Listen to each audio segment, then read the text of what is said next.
ಧರ್ಮಸ್ಥಳದಲ್ಲಿ ಅಸ್ಥಿ ಉತ್ಖನನ ಕಾರ್ಯ ಕಳೆದ 10 ದಿನಗಳಿಂದ ನಡೀತಾ ಇರತಕ್ಕಂಥದ್ದು ನಿಮಗೆಲ್ಲ ಗೊತ್ತೇ ಇದೆ. ಮೊನ್ನೆ ಒಂದು ಸಣ್ಣ ಗಲಾಟೆ ಕೂಡ ಧರ್ಮಸ್ಥಳದಲ್ಲಿ ಆಗಿತ್ತು. ಹೀಗಾಗಿ ದೂರುದಾರ ತನಗೆ ಭದ್ರತೆಯನ್ನು ಕೊಡಬೇಕು ಅಂತಕ್ಕಂಥ ಲಿಖಿತ ಬೇಡಿಕೆಯನ್ನು ಆತ ಇಟ್ಟಿದ್ದಾನೆ. ಧರ್ಮಸ್ಥಳ ದೂರುದಾರನಿಗೆ ಜೀವ ಭಯ ಇದೆಯಾ ಅಂತಕ್ಕಂಥ ಪ್ರಶ್ನೆ ಮೂಡ್ತಾ ಇದೆ ಈಗ. ಯಾಕೆ ಅಂತಂದರೆ SIT ಮುಂದೆ ಆತ ಈ ಬೇಡಿಕೆಯನ್ನು ಇಟ್ಟಿರ್ತಕ್ಕಂಥದ್ದು. ನನಗೆ ಜೀವ ಭಯ ಇದೆ, ಯೂಟ್ಯೂಬರ್ಸ್ ಮೇಲೆ ದಾಳಿಯ ಬೆನ್ನಲ್ಲೇ ಭಯ ಕಾಡ್ತಾ ಇದೆ. ಸೊ ವಿಚಾರಣೆ ವೇಳೆ SIT ಮುಂದೆ ದೂರುದಾರ ಹಾಗಾದ್ರೆ ಏನು ಬೇಡಿಕೆ? ಪಬ್ಲಿಕ್ ಟಿವಿಯಲ್ಲಿ ಈ ಕ್ಷಣದ ಬಿಗ್ ಎಕ್ಸ್ಕ್ಲೂಸಿವ್ ಅಪ್ಡೇಟ್ ಕೊಡ್ತೀನಿ.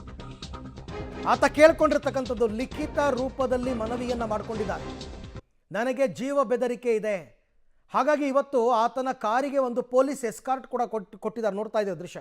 ಈ ವೈಟ್ ಕಾರ್ನಲ್ಲಿ ಆತ ಬಂದಿದ್ದು, ಅದರ ಮುಂದೆ ಒಂದು ಪೊಲೀಸ್ ಜೀಪ್ ಹೋಯಿತು, ಪೊಲೀಸ್ ಎಸ್ಕಾರ್ಟ್ ಕೊಟ್ಟಿದ್ದಾರೆ. ಏನಾದರೂ ಗಲಾಟೆ ಆದರೆ ನನ್ನ ಮೇಲೂ ಅಟ್ಯಾಕ್ ಆಗಬಹುದು, ಹಾಗಾಗಿ ನನಗೆ ಭದ್ರತೆಯನ್ನು ಒದಗಿಸ್ಕೊಡಿ ಅಂತ ಆ ದೂರುದಾರ ಕೇಳ್ಕೊಂಡಿರ್ತಕ್ಕಂಥದ್ದು SITಗೆ. ಆ್ಯಂಡ್ ಇಂಥ ಸಂದರ್ಭಗಳಲ್ಲಿ ಭದ್ರತೆ ಒದಗಿಸೋದು ಅವ್ರ ಕರ್ತವ್ಯ. ಧರ್ಮಸ್ಥಳ ದೂರುದಾರನಿಗೆ ಜೀವ ಭಯ ಇದೆಯಾ ಅಂತಂದರೆ ಎಸ್, ಆತ ಕೇಳ್ಕೊಂಡಿರೋದು ನನಗೆ ಗನ್ಮ್ಯಾನ್ ಕೊಡಿ. SIT ವಿಚಾರಣೆಯ ವೇಳೆ ಭದ್ರತೆಗೆ ದೂರುದಾರ ಬೇಡಿಕೆಯನ್ನು ಇಟ್ಟಿರ್ತಕ್ಕಂಥದ್ದು. ನನ್ನ ಮೇಲೂ ದಾಳಿ ಮಾಡುವ ಬಗ್ಗೆ ನನಗೆ ಆತಂಕ ಇದೆ, ನನಗೆ ಉತ್ಖನನದ ನಂತರದಲ್ಲೂ ಕೂಡ ಭದ್ರತೆ ಕೊಡಿ. ದೂರುದಾರನ ವಕೀಲರಿಂದ SITಗೆ ಲಿಖಿತ ರೂಪದ ಮನವಿ. ಮೊನ್ನೆ ಅಷ್ಟೇ ಯೂಟ್ಯೂಬರ್ಗಳ ಮೇಲೆ ಅಲ್ಲಿ ದಾಳಿ ಆಗಿತ್ತಲ್ಲ, ಹಲ್ಲೆ ಆಗಿತ್ತಲ್ಲ, ಆ ಘಟನೆಯಾದ ನಂತರ ದೂರುದಾರ ಈ ರೀತಿ ಮನವಿಯನ್ನು ಪೊಲೀಸರ ಮುಂದೆ SIT ಮುಂದೆ ಇಟ್ಟಿರ್ತಕ್ಕಂಥದ್ದು. ಗನ್ಮ್ಯಾನ್ ಕೊಡಿ ಅಂತ, ಬರೀ ಉತ್ಖನನದ ಸಂದರ್ಭದಲ್ಲ, ಇದೆಲ್ಲ ಮುಗಿದ ಮೇಲೂ ಕೊಡಿ ಅಂತ. ಗೊತ್ತಿಲ್ಲ, ಈಗಾಗಲೇ ಪರ ವಿರೋಧ ಅಂತಕ್ಕಂಥದ್ದೇ ದೊಡ್ಡ ಮಟ್ಟದಲ್ಲಿದೆ ಧರ್ಮಸ್ಥಳದಲ್ಲಿ. ಹಾಗಾಗಿ ಈತನ ವಿರುದ್ಧ ಯಾರು ಬೇಕಾದರೂ ಏನು ಬೇಕಾದರೂ ಮಾಡ್ಬೋದು, ಅಟ್ಯಾಕ್ ಮಾಡ್ಬೋದು.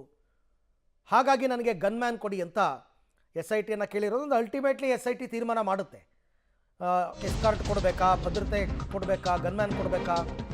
ಅನಾಮಿಕ ದೂರುದಾರನಿಗೆ ಹೆಚ್ಚಿನ ಭದ್ರತೆ ನೀಡೋದಕ್ಕೆ SIT ತೀರ್ಮಾನ ಮಾಡಿದೆ. ವಿಚಾರಣೆ ಮತ್ತು ಅಸ್ಥಿ ಶೋಧ ಸಮಯದಲ್ಲಿ ಹೆಚ್ಚಿನ ಭದ್ರತೆಗೆ ಮನವಿ ಮಾಡಿದ್ದಾರೆ ದೂರುದಾರ. ಈ ಬೆನ್ನಲ್ಲೇ SIT ಕಚೇರಿಗೆ ಎಸ್ಕಾರ್ಟ್ ಭದ್ರತೆಯಲ್ಲಿ ದೂರುದಾರ ಬಂದಿರೋದು. ನಾ ಹೇಳಿದೆ ಅದು ಕೊಡಬೇಕು ಅಂತ. ನೋಡಿ, ಇಲ್ಲಿ ನೋಡ್ತಾ ಇದ್ದೀರಲ್ಲ, ಬೆಳ್ತಂಗಡಿಯ SIT ಕಚೇರಿಗೆ ದೂರುದಾರ ಕಾರ್ನಲ್ಲಿ ಬರಬೇಕಾದ್ರೆ ಪೊಲೀಸ್ ಕಾವಲಿನಲ್ಲಿ ಬಂದಿರೋದು, ಎಸ್ಕಾರ್ಟ್ ಕೊಟ್ಟಿದ್ದಾರೆ. ಆಮೇಲೆ ನಾಳೆ ದಿನ ಕೇಳಿಯೂ ಇವರು ಭದ್ರತೆ ಕೊಡಲಿಲ್ಲ ಅಂತಂದರೆ SIT ಅವ್ರದ್ದೇ ತಪ್ಪಾಗುತ್ತೆ. ಹಾಗಾಗಿ ಪೊಲೀಸ್ ಭದ್ರತೆಯನ್ನು ಕೊಟ್ಟಿದ್ದಾರೆ. ಈ ಬಗ್ಗೆ ಮತ್ತಷ್ಟು ಮಾಹಿತಿ ನನ್ನ ಕೊಲೀಗ್ ದೀಪಕ್ ಅವರಿಂದ ಪಡ್ಕೊಳ್ಳೋಣ. ದೀಪಕ್, ಈಗ ದೂರುದಾರನ ಮನವಿಗೆ SIT ಅವರು ಯಾವ ರೀತಿ ಸ್ಪಂದಿಸಿದ್ದಾರೆ ಅಂತ ಭದ್ರತೆಯ ವಿಚಾರದಲ್ಲಿ? ಈ ಭದ್ರತೆಯ ವಿಚಾರ ಚರ್ಚೆಗೆ ಬಂದಿರೋದು ಅರವಿಂದ್ ಕಳೆದ 2 ದಿವಸಗಳಿಂದ.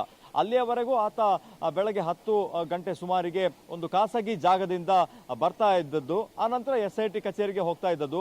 ಎಲ್ಲ ಕಾರ್ಯಾಚರಣೆ ಮುಗಿಸಿ ಮತ್ತೆ SIT ಕಚೇರಿಯಲ್ಲಿ ಸೈನ್ ಮಾಡಿದ ಮೇಲೆ ಆ ವ್ಯಕ್ತಿ ಖಾಸಗಿ ಜಾಗದಲ್ಲೇ ಉಳ್ಕೊಳ್ತಾ ಇದ್ದದ್ದು. ಆರಂಭದಲ್ಲಿ ಮಂಗಳೂರಿನಲ್ಲಿ, ಆನಂತರ ಉಜಿರೆ ಆಸುಪಾಸಿನಲ್ಲಿ ಆತ ಇದ್ದಾನೆ ಅನ್ನುವಂತಹ ಮಾಹಿತಿಗಳು ಲಭ್ಯ ಆಗ್ತಾ ಇದೆ.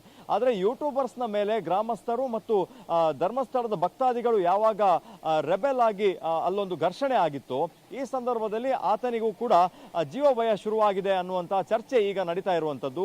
ಈ ಹಿನ್ನೆಲೆಯಲ್ಲಿ ನಿನ್ನೆ ವಿಚಾರಣೆ ಮಾತ್ರ ನಡೆದಿತ್ತು, ಉತ್ಖನನ ನಡೆದಿಲ್ಲ ಅನ್ನುವಂತಹ ಮಾಹಿತಿಗಳು ಬಂದಿರೋದ್ರಿಂದ ಇದೇ ಕಾರಣಕ್ಕೆ SIT ಅವರೇನಾದರೂ ಸೆಕ್ಯೂರಿಟಿ ಪರ್ಪಸ್ನಿಂದಾಗಿ ಪರಿಸ್ಥಿತಿ ಸ್ವಲ್ಪ ಶಾಂತ ಆಗುವ ತನಕ ವೇಟ್ ಮಾಡಿದ್ರ ಅನ್ನುವಂಥದ್ದು. ಅದರ ನಡುವೆ ಅವರು ಟೈಮ್ ವೇಸ್ಟ್ ಮಾಡದೆ ಆತನನ್ನು ವಿಚಾರಣೆಗೆ ಒಳಪಡಿಸಿದ್ರು.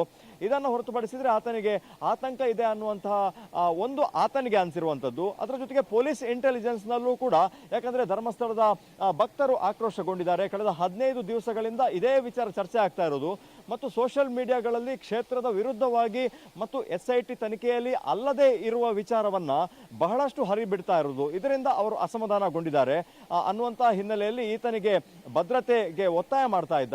ಈ ಹಿನ್ನೆಲೆಯಲ್ಲಿ ಇವತ್ತು ಆತ ಪೊಲೀಸ್ ಎಸ್ಕಾರ್ಟ್ ನಲ್ಲೇ ಬಂದಿರುವಂತದ್ದು. ಯಾಕಂದ್ರೆ ಆತ ಬರುವಂತಹ ಖಾಸಗಿ ಕಾರಿನಲ್ಲಿ ಒಂದಾ ಗನ್ಮ್ಯಾನ್ ಇರಬೇಕಾಗಿತ್ತು ಅಥವಾ ಹೆಚ್ಚುವರಿ ಪೊಲೀಸರು ಇರಬೇಕಾಗಿತ್ತು. ಅಲ್ಲಿ ಇರಲಿಲ್ಲ. ಅಲ್ಲಿ ಒಬ್ಬ ಡ್ರೈವರ್, 3 ಜನ ಲಾಯರ್ಸ್ ಮತ್ತು ಮುಸುಕುದಾರಿ ವ್ಯಕ್ತಿ ಇರುವಂತದ್ದು. ಅದರ ಮುಂಭಾಗದಲ್ಲಿ ಇಬ್ರು ಪೊಲೀಸ್ ಅಧಿಕಾರಿಗಳು ಎಸ್ಕಾರ್ಟ್ ಕೊಟ್ಟಿರುವಂಥದ್ದು.